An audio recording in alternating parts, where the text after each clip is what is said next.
Pernah kepikiran nggak gimana caranya seorang mantan agen intelijen yang tadinya ya relatif nggak dikenal gitu, bisa dalam sekejap pegang kekuasaan tertinggi di Rusia dan bertahan di sana lebih dari 2 dekade? Hmm, Kemenangan mutlaknya di pemilu 2024 kemarin kan seolah udah ngunci posisinya sampai 2036. Itu lama banget, nantang rekor pemimpin terlama loh. iya iya. Hampir kayak Stalin ya durasinya nanti ya. Betul. Dan banyak yang percaya, kayaknya cuma dia yang bisa bikin Rusia kuat. Seolah-olah cuma kematian yang bisa ngalahin dia. Nah, pertanyaannya, jadi bukan apakah dia kuat, tapi bagaimana dia bisa bangun fondasi kekuasaan yang kelihatannya kokoh banget ini. Nah, itu dia. Oke, mari kita coba ya, telusuri jejaknya ya. Kita bongkar lapisan-lapisan strateginya, momen-momen penting yang membentuk Vladimir Putin ini. Yang benar-benar menarik di sini, itu kalau kita lihat benang merah di balik semua peristiwa ini.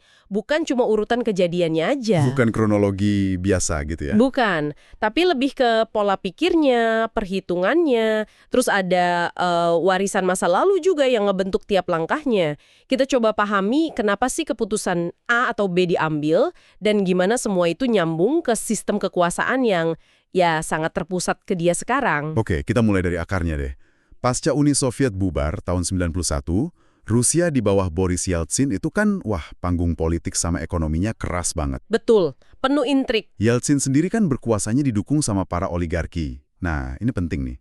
Oligarki itu segelintir orang yang kaya raya banget dari privatisasi aset negara Soviet dulu. Dan punya pengaruh politik yang luar biasa besar di era Yeltsin. Nah, terus 9 Agustus 1999, Yeltsin yang kesehatannya udah menurun, tiba-tiba nunjuk Vladimir Putin. Orang yang waktu itu, ya ampun, relatif nggak dikenal lah, jadi Perdana Menteri. Siapa sih dia ini? Lulusan hukum, tapi karirnya justru di KGB, intelijen Soviet. Latar belakang KGB ini krusial banget, harus kita garis bawahi. Pengalaman Putin waktu di Dresden, Jerman Timur, pas tembok Berlin runtuh, itu nanemin 2 hal penting dalam dirinya. Apa aja tuh? Pertama, dia jadi takut banget sama kekacauan dan potensi pemberontakan massa. Dia lihat sendiri markas KGB tempat dia tugas diserbu massa, dan nggak ada bantuan dari Moskow. Panik pasti. Wah, kebayang sih. Kedua, dia jadi muak sama lemahnya kekuasaan pusat yang dia saksikan pasca Uni Soviet runtuh. Nah, ini kayaknya yang membentuk keyakinan dia kalau negara itu harus kuat, kontrolnya harus ketat, nggak boleh lembek. Masuk akal. Nah, setelah Soviet bubar, Putin kan mundur dari KGB, masuk politik lokal di Saint Petersburg. Tapi koneksinya bagus nih, bawa dia ke Moskow tahun 96. Betul, karirnya cepat naik di Kremlin. Sampai akhirnya jadi direktur FSB itu penerusnya KGB tahun 98. Terus, jeder. Malam tahun baru 2000, Yeltsin mundur mendadak. Putin sebagai PM, sesuai konstitusi ya, otomatis naik jadi pelaksana tugas presiden. Momen ini bukan kebetulan semata loh. Ada indikasi Putin udah ya memposisikan diri sebelumnya. Dan perang Chechnya kedua itu jadi panggung utamanya dia. Oh, yang dia tampil garang itu ya? Iya, dengan retorika keras, nyalahin separatis Chechnya buat serangan bom, dia tampil sebagai figur pemimpin kuat yang dibutuhkan Rusia saat itu. Popularitasnya langsung meroket. Tapi yang menarik, waktu itu dia juga didukung loh sama kalangan liberal dan, nah ini dia, para oligarki lingkarannya Yeltsin. Mereka pikir Putin ini bisa dikendalikan, bisa nerusin reformasi pasar. Wah, anggapan bisa dikendalikan itu ternyata keliru fatal ya. Fatal banget. Pemilu 2000 dia menang gampang. Tapi baru beberapa bulan dilantik, langkah pertamanya malah bikin kaget pendukung awalnya. Dia ambil alih kontrol media independen. Betul, stasiun TV kritis kayak NTV langsung dibungkam. Itu pesannya jelas banget dong ya. Era kebebasan media gaya Yeltsin udah selesai, titik. Ini pola awal yang penting banget kita catat. Putin sadar kekuasaan politik itu butuh kontrol atas narasi dan juga sumber daya. Dia belajar dari era Yeltsin, gimana kuatnya oligarki bisa mendikta pemerintah. Terus gimana? Dia bikin aturan baru. Ya, dia tetapkan aturan main baru buat para oligarki itu. Kalian boleh tetap kaya raya, bisnis silahkan, tapi jangan pernah sentuh politik atau ganggu kekuasaan saya. Aturan yang kayaknya susah ya ditegakkan. Pasti susah. Makanya kita lihat apa yang terjadi sama yang nekat melanggar. Contoh paling jelas ya, kasus Mikhail Khodorkovsky. Oh iya, bosnya Yukos itu kan, raksasa minyak. Betul, salah satu orang terkaya Rusia waktu itu. Begitu dia mulai vokal kritik korupsi, terus danain oposisi pula, Langsung kena. langsung ditangkap, diadili, dipenjara 1 dekade lebih dengan tuduhan penipuan pajak. Ini sinyalnya keras banget ke oligarki lain. Jangan coba macam. Akhirnya banyak yang milih pensiun dari politik atau bahkan cabut dari Rusia. Jadi oligarkinya dijinakkan, terus siapa lagi pilar kekuasaannya? Selain oligarki yang patuh, ada kelompok lain yang jadi pilar penting. Siloviki. Ini istilah buat orang-orang dari latar belakang keamanan, militer, intelijen. Orang-orang kuat gitu ya? Iya, mereka sekarang pegang posisi-posisi kunci di pemerintahan dan BUMN. Mereka ini membentuk lingkaran dalam yang loyal banget ke Putin. Dan tentu aja dapat keuntungan dari kedekatan sama kekuasaan. Nah, jaringan ini ditambah kontrol media dan oligarki yang tadi udah nurut, itu yang jadi fondasi awal kekuasaannya. Dan kayaknya setiap ada krisis posisinya malah makin kuat ya. Ingat nggak tragedi kapal selam Kursk tahun 2000? Oh iya, itu tragis banget. Atau penyandaran teater Moskow tahun 2002 sama sekolah Beslan tahun 2004?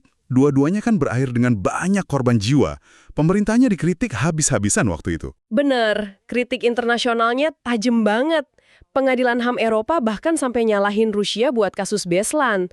Penasihat ekonominya Putin sendiri waktu itu sampai mundur loh. Tapi anehnya, Nah, anehnya secara domestik, respon keras Putin dalam menghadapi terorisme itu, ya meskipun kontroversial ya, caranya malah memperkuat citranya sebagai pemimpin tegas yang melindungi Rusia. Mungkin karena trauma kekacauan pasca Soviet itu masih kuat ya, jadi publik mendambakan stabilitas dan figur yang kuat. dan Putin menawarkan citra itu. Tepat. Atau setidaknya citra itu yang berhasil dia bangun. Makanya pemilu 2004 dia menang mudah lagi. Kalau di panggung internasional gimana? Awalnya kan dia kayak coba bersahabat sama Barat ya, terutama setelah 911. Iya, awalnya ada upaya itu. Tapi hubungannya cepat mendingin. Pidato dia di Munich tahun 2007 itu jadi semacam titik balik. Dia terang-terangan kritik dominasi AS dan ekspansi NATO. Terus ada perang sama Georgia tahun 2008. Nah, itu dia. Itu menunjukkan kalau Rusia siap pakai kekuatan militer buat melindungi kepentingannya di negara-negara tetangganya, di lingkungan dekatnya. Pesan buat Barat juga. Perhitungan politiknya ini kelihatan terus ya. Pas masa jabatan keduanya mau habis tahun 2008, konstitusi kan ngelarang 3 periode berturut-turut. Betul. Terus gimana solusinya? Dia nggak mundur. Dia bikin manuver tandem sama Dmitry Medvedev, orang kepercayaannya. Medvedev jadi presiden, Putin jadi perdana menteri. Cerdas. Cerdas sekaligus, bikin orang bertanya-tanya kan? Dan nggak lama setelah itu, Medvedev ngusulin perubahan konstitusi. Masa jabatan presiden diperpanjang dari 4 jadi 6 tahun. Nah loh, perubahan yang jelas banget disiapin buat siapa ya kan? Udah ketebak arahnya. Bener aja, di akhir masa jabatan Medvedev tahun 2012, Putin maju lagi jadi presiden. Dan menang. Tapi, pas dia kembali ke Kremlin, disambut protes besar-besaran. Itu yang namanya protes Bolotnaya. Betul. Di situ muncul figur oposisi baru yang karismatik, Alexei Navalny. Protes itu kayaknya bikin Putin makin yakin ya soal ancaman instabilitas, campur tangan asing gitu. Sepertinya begitu. Responsnya makin kenceng kontrolnya. Undang-undang ekstremisme yang definisinya bisa luas banget dipakai buat neken oposisi. Ruang gerak media independen sama LSM makin sempit. Navalny sendiri gimana nasibnya? Ya, seperti yang kita tahu. Bolak-balik ditangkap, dipenjara, sampai akhirnya diracun. Selamat, terus dipenjara lagi, dan meninggal di tahanan. Tragis. Nasib Navalny ini kayak puncak dari pola yang udah lama kelihatan ya. Penyingkiran sistematis buat figur-figur oposisi atau pengkritik yang vokal. Iya, polanya udah jelas dari dulu. Kita ingat jurnalis Anna Politkovskaya yang ditembak mati. Mantan agen KGB Alexander Litvinenko yang diracun polonium di London. Politisi Boris Nemtsov ditembak dekat Kremlin. Bahkan mantan sekutu kayak Yevgeny Prigozhin, bos Wagner itu, tewas dalam kecelakaan pesawat misterius setelah sempat memberontak. Pola ini ngirim pesan yang mengerikan sih. Nggak cuma eliminasi fisik, tapi juga pembunuhan karakter. Hukum dipakai jadi senjata, tuduhan penggelapan lah, pajak lah. Terus oposisi diframing sebagai pengkhianat, agen asing. Tujuannya jelas ya, biar nggak ada perlawanan. Tujuannya mendelegitimasi semua bentuk perlawanan, mengonsolidasikan narasi tunggal yang dikontrol negara. Dan kadang, kontrol narasi ini berhasil banget loh. Contohnya pas Piala Dunia 2018. Rusia dipuji sebagai tuan rumah ramah, citranya bagus. Kontras banget sama citra represifnya sehari-hari. Langkah berikutnya, dia ngamanin masa depan kekuasaannya secara konstitusi. Referendum 2020 itu kan? Betul.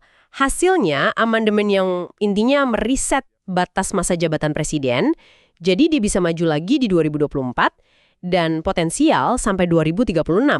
Selain itu, amandemen itu juga negasin superioritas hukum Rusia di atas hukum internasional, terus masukin nilai-nilai konservatif kayak kepercayaan pada Tuhan. jadi ini bagian dari konsolidasi jangka panjang ya? Iya, sekaligus kita lihat juga ada kebangkitan ideologi pengumpul tanah-tanah Rusia. Ini yang jadi justifikasi buat aneksasi Crimea tahun 2014, terus invasi besar-besaran ke Ukraina tahun 2022. Invasi yang bikin dia kena sanksi berat dari Barat kan? Tapi kok kayaknya ekonominya masih jalan ya? Nah, ini menarik. Meski kena sanksi, Putin mengubah narasi di dalam negeri. Ini bukan perang lawan Ukraina katanya, tapi perang eksistensial melawan ekspansi Barat. Dan narasi ini kayaknya berhasil membangkitkan sentimen nasionalis. Rakyat jadi lebih takut sama kekacauan atau defisit kayak zaman Soviet dulu daripada inflasi akibat sanksi. Jadi kalau kita coba simpulkan, gimana sih cara berpikir di balik semua ini? Apa yang sebetulnya mendorong dia? Kuncinya menurut saya sekali lagi ada pada pelajaran dari masa lalu. Putin itu lihat runtuhnya Uni Soviet bukan sebagai kemenangan demokrasi, tapi sebagai tragedi geopolitik. Tragedi. Iya, tragedi akibat lemahnya negara dan reformasi yang kebablasan ala Gorbachev. Dengan glasnost, keterbukaan itu, dan perestroika, dia nggak mau itu keulang lagi. Harus kuat, harus terkontrol. Terus pengalaman tandem sama Medvedev gimana? Itu ngasih pelajaran juga? Oh, itu juga pelajaran penting buat dia ya kayaknya. Meskipun Medvedev orang kepercayaannya, periode 2008-2012 itu kan memunculkan Dvoje Vlaste, semacam kekuasaan ganda. Ada dua matahari gitu ya? Nah, itu bikin celah ketidakpastian. Dan menurut pandangan Putin, justru itu yang memicu protes besar 2011-2012. Dia jadi khawatir ada perpecahan elit, terus Barat bisa mainin satu faksi lawan faksi lain. Pengalaman ini makin nguatin keyakinan dia kalau kekuasaan itu harus terpusat, nggak boleh dibagi-bagi. Jadi, nyerahin kekuasaan bahkan ke orang dekat sekalipun, itu dianggap terlalu berisiko buat stabilitas Rusia versi dia. Tepat. Mirip nggak sih sama Yeltsin? Kan sama-sama pragmatis, pengen mempertahankan kekuasaan. Persamaannya ya pragmatismenya itu, sama keengganan buat lepas kekuasaan lewat pemilu ke oposisi. Mereka lihat itu sebagai kekalahan Rusia. Tapi bedanya kalau Yeltsin fokusnya ngelindungin sistem kapitalisme baru sama aliansi oligarkinya, Putin lebih fokus ke pemulihan kekuatan dan status internasional Rusia. Negara jadi aktor utama, bukan oligarki. Oke, jadi kita udah lihat ya, gimana seorang figur ini bangun dan pertahanin kekuasaan puluhan tahun. Lewat kombinasi manuver politik cerdas, manfaatin krisis, kontrol informasi yang ketat banget, bangun jaringan loyalis, Dan eliminasi lawan tanpa kompromi. kita juga jadi paham kalau tindakannya itu banyak dibentuk sama pengalaman masa lalunya. Ketakutannya sama kekacauan dan keyakinan kalau cuma negara kuat dan terpusat yang bisa jamin kelangsungan Rusia. Sebuah perhitungan yang ya bisa dibilang dingin dan cermat. Putin udah berhasil banget ciptain citra kekuasaan yang nyaris absolut. Sistem yang kayaknya dirancang buat tahan banting dari segala guncangan. Tapi, nah disinilah ironi paling mendasarnya muncul. Iya. Seluruh bangunan raksasa yang dibangun dengan susah payah ini, ternyata tumpuannya cuma satu orang. Dan ya, nggak ada manusia yang abadi kan? Jadi ketergantungan total sistem ini sama figur sentralnya. Justru bisa jadi kerentanan terbesarnya. Kekuatan absolut yang terikat sama kehidupan yang fana. Ini mungkin pertanyaan yang bisa Anda bawa pulang dan renungkan. Seberapa kokoh sih sebuah benteng kalau seluruh fondasinya itu bergantung pada satu batu kunci saja, yang pada akhirnya pasti akan lapuk dimakan waktu? Apa yang terjadi kalau batu kunci itu,